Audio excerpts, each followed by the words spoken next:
Bienvenidos, esto es TN Internacional y por supuesto tenemos que hablar de este escenario, un escenario de profunda polarización, de profunda ruptura en Brasil, el gigante de nuestro continente, un país que se enfrentó ante la contienda electoral más polarizada que se recuerde, una contienda que tuvo como referentes de un lado y del otro a sus dos máximas figuras políticas, el expresidente Luis Ignacio Lula da Silva, ahora presidente electo como resultado de la contienda, y el actual presidente Jair Bolsonaro. Lo que sucedió después de que se conocieron los resultados tuvo que ver con esto que veían en las imágenes. Una ola de protestas, con bloqueos, sectores pidiendo una intervención federal y rechazando la idea de ser gobernados por quien ellos consideran es más que un expresidente, un expresidiario.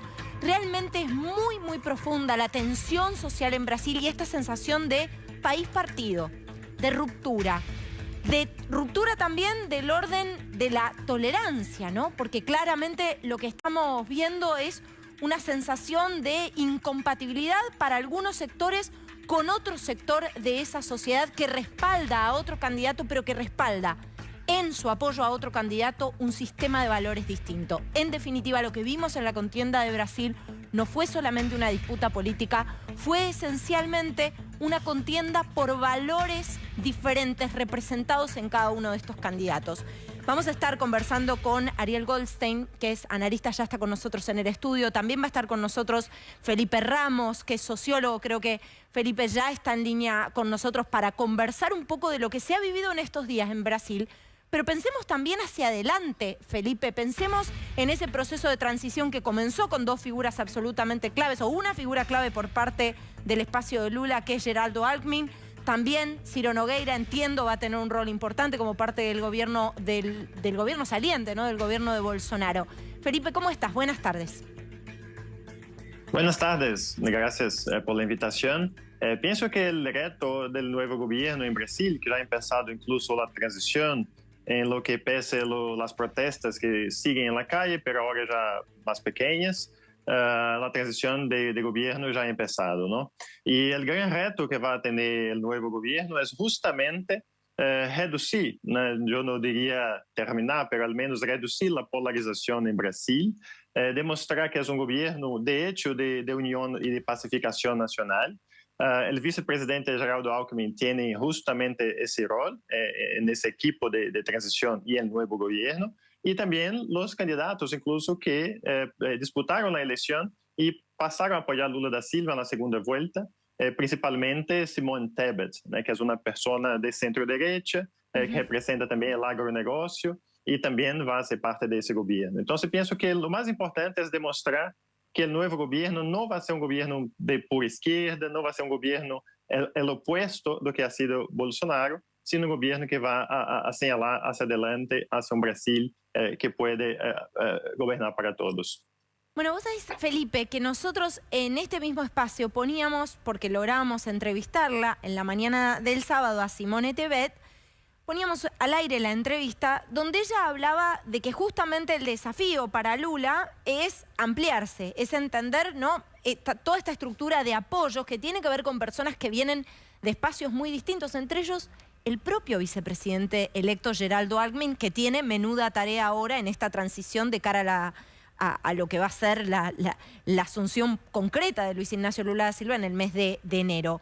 Mi pregunta es, ¿cómo se compatibiliza esto con el sector más duro del PT o más cerrado del Partido de los Trabajadores? ¿Lula puede negociar incluso internamente? Sí, yo pienso que la izquierda va a seguir su papel también de intentar poner su agenda sobre la mesa, ¿no? Eso es parte de la democracia también.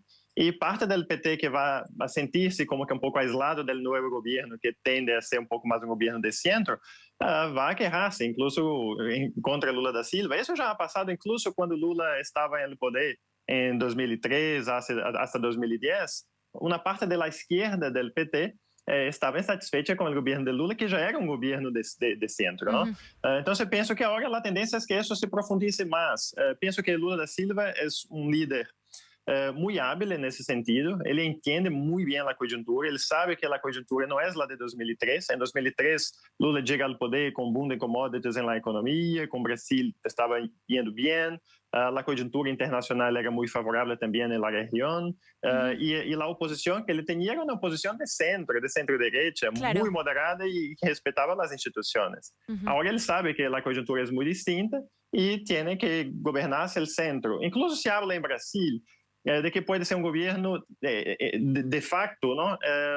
Como una coalición, como se dice, un semipresidencialismo, en el cual Lula va a ser como el jefe de Estado para reconstruir las relaciones internacionales exteriores de Brasil, y que Geraldo Alckmin va a tener un rol más directo en gobernar y ampliar la coalición con el Congreso Nacional y los partidos que hoy están en la base aliada de Bolsonaro. A ver, Felipe, te pido que te quedes en línea con nosotros porque tenemos información de último momento.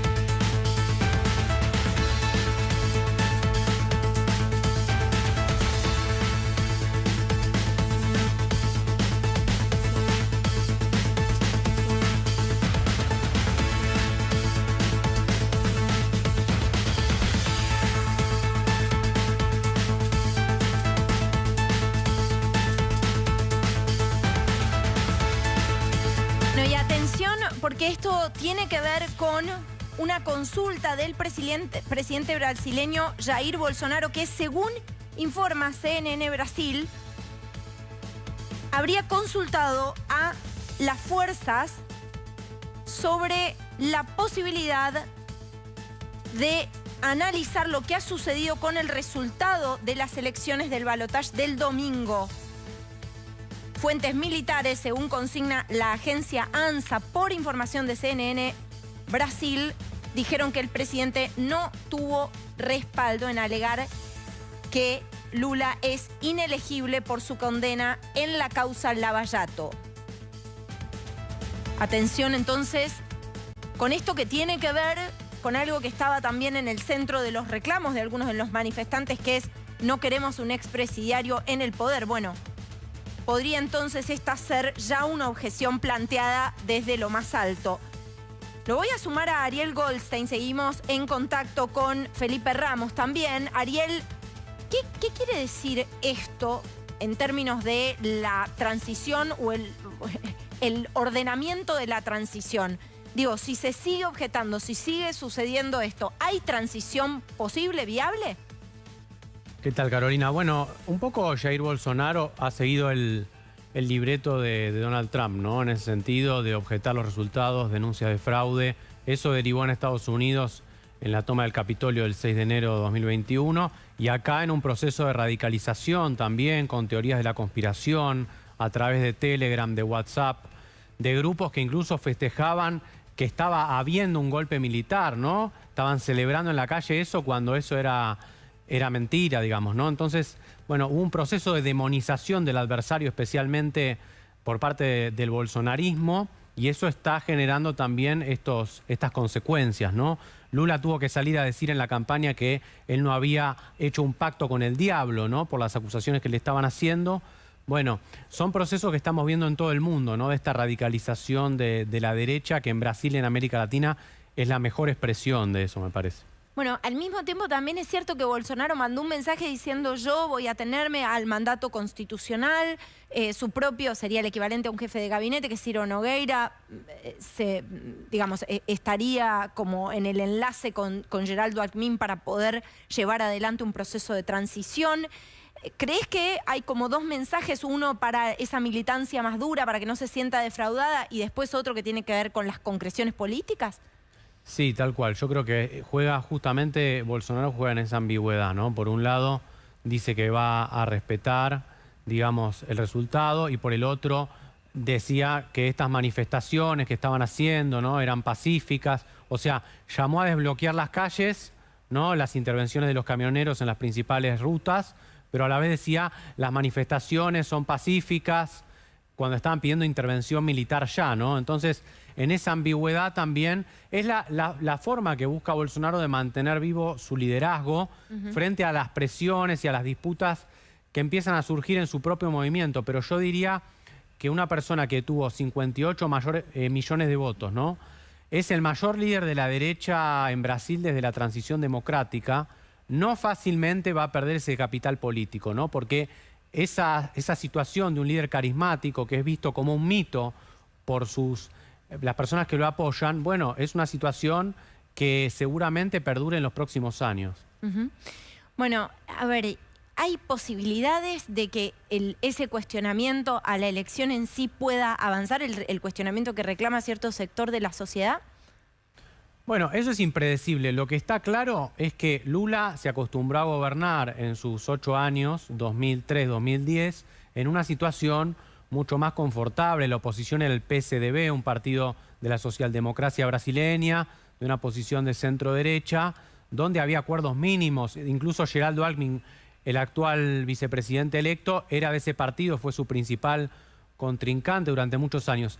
Ese no va a ser el escenario con el cual se va a encontrar Lula cuando asuma su mandato el 1 de enero de 2013. Va a ser una situación donde hay sectores importantes de la sociedad, el agronegocio, sectores del mercado financiero, de los empresarios, sectores del poder evangélico, de las iglesias, Claro, que rechazan fuertemente su presencia y por eso no va a ser tan fácil establecer un consenso. Si bien Lula es un gran negociador, con mucha experiencia política, eso lo fortalece en esa experiencia, pero a la vez no va a ser un gobierno, digamos, con las ventajas que tenía Lula en sus primeros mandatos, ¿no? Felipe, ¿cuál es tu mirada sobre este punto? Tal cual, estoy de acuerdo. Lo que es muy interesante ver en Brasil es que no sabemos, de hecho, cuál es el tamaño del bolsonarismo. Es decir, el tamaño del bolsonarismo no es igual que la cantidad de votos que tuvo Bolsonaro, y el apoyo que del bolsonarismo al Congreso Nacional no es igual que el apoyo que tuvo el gobierno Bolsonaro. Varios partidos que estaban apoyando a Bolsonaro ya está migrando hacia Lula, y eso hace pocos días que ha pasado las elecciones, ¿no? Entonces, muchos de esos partidos, incluso el partido del presidente, el PL, era un partido que tuvo el vicepresidente de Lula en 2013 hasta 2010. Entonces, la cuestión política en Brasil es muy confusa en ese sentido.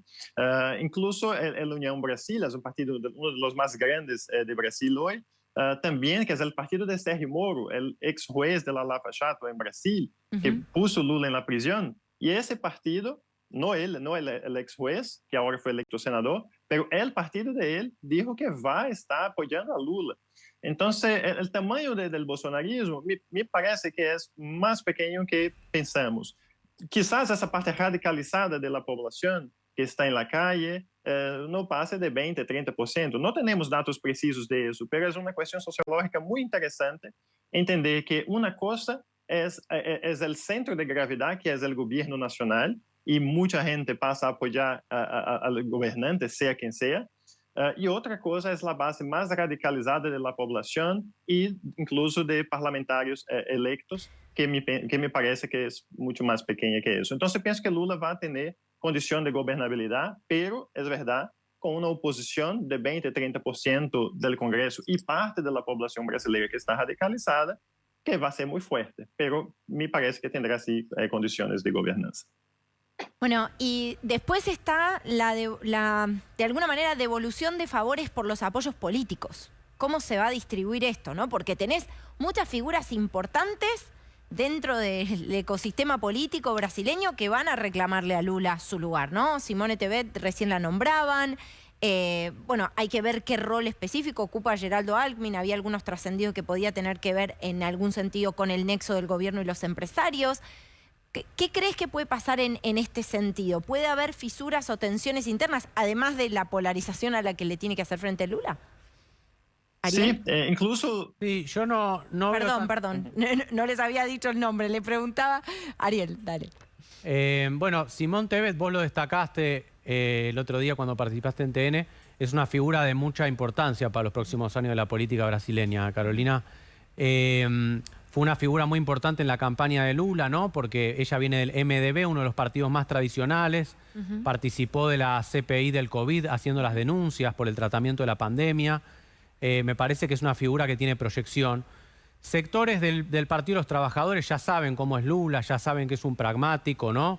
En su momento el PT cuando llegó al gobierno rompió con el PSOL, con el ala más izquierda del Partido de los Trabajadores. Eso me parece que no va a pasar porque ya pasó, digamos, ¿no? Hoy el PT es un partido que tiene sectores de izquierda, pero también, digamos, es un partido ya de centro-izquierda que ha gobernado, ¿no? Y también va a tratar de atraer sectores del Partido Liberal, que es el Partido Bolsonaro, que no son tan radicalizados a la derecha, y sobre todo Unión Brasil. Unión Brasil tiene 56 diputados, Luciano Bivar es el presidente del partido y ya dijo que quiere colaborar con Lula. Va a ser, me parece, un partido clave. Por ejemplo, Sergio Moro fue electo senador por Paraná con Unión Brasil, ¿no? Son sectores de derecha, pero no tan radicalizados como el bolsonarismo. Entonces me parece que ese partido va a jugar un papel clave en el Congreso. Bueno, el mensaje de Sergio Moro, de hecho, en ese tuit, ¿no? En el que le da reconocimiento a lo que sucedió el domingo, arranca con la frase, la democracia es así, ¿no? Me parece que rápidamente se daba cuenta de que institucionalmente quería o tenía que mandar un mensaje en esa dirección. Ahora, Felipe, te pregunto más en lo concreto, ¿con qué se va a encontrar Lula en este fin de gobierno, fin de al menos este ciclo para Jair Bolsonaro? ¿Con qué se va a encontrar en términos económicos? ¿Con qué se va a encontrar en términos institucionales? ¿Y qué puede cambiar? Bueno, pienso que económicamente la situación va a ser muy difícil. Primero por la coyuntura internacional. Aunque los precios de las commodities están altos, ¿no? Es lo que es bueno para Brasil, que exporta commodities. La situación en términos de inflación, de las presiones inflacionarias, del aumento de las tasas de interés en Estados Unidos, en los bancos centrales de los países desarrollados, todo eso, también la guerra en Ucrania, todo eso son factores que son negativos y que impactan a Brasil. También la coyuntura interna del gobierno Bolsonaro en su recta final hacia las elecciones ha abierto los cofres públicos y ha gastado demasiado en ese intento de elegir a Bolsonaro. Henrique Meirelles, que es un expresidente del Banco Central en Brasil, ha calculado que el hueco que tenemos en las cuentas públicas en Brasil es mucho más grande que lo que ha dicho el gobierno, alrededor de 100.000 millones, dijo el gobierno, y los cálculos son que puede llegar a 400.000 millones de reales, ¿no? Como que un poco menos de 100 millones de dólares. Entonces, ese es un desafío muy grande en términos económicos que va a heredar el gobierno Lula. En términos institucionales, pienso que va a haber una pacificación entre los tres poderes, aunque con una oposición radicalizada minoritaria del bolsonarismo, pero la relación con la Suprema Corte va a ser claramente mucho mejor, la relación también con el Congreso tiende a ser muy buena.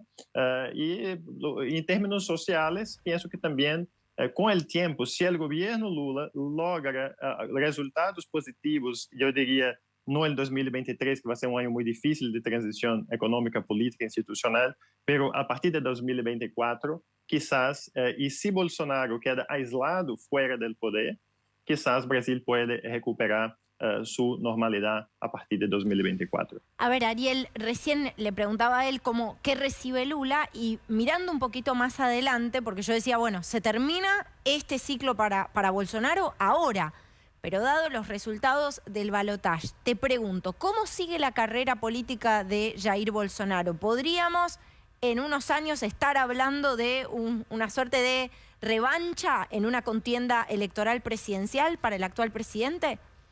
Bueno, el eslogan de Bolsonaro en la campaña de este año fue Dios, patria, familia y libertad.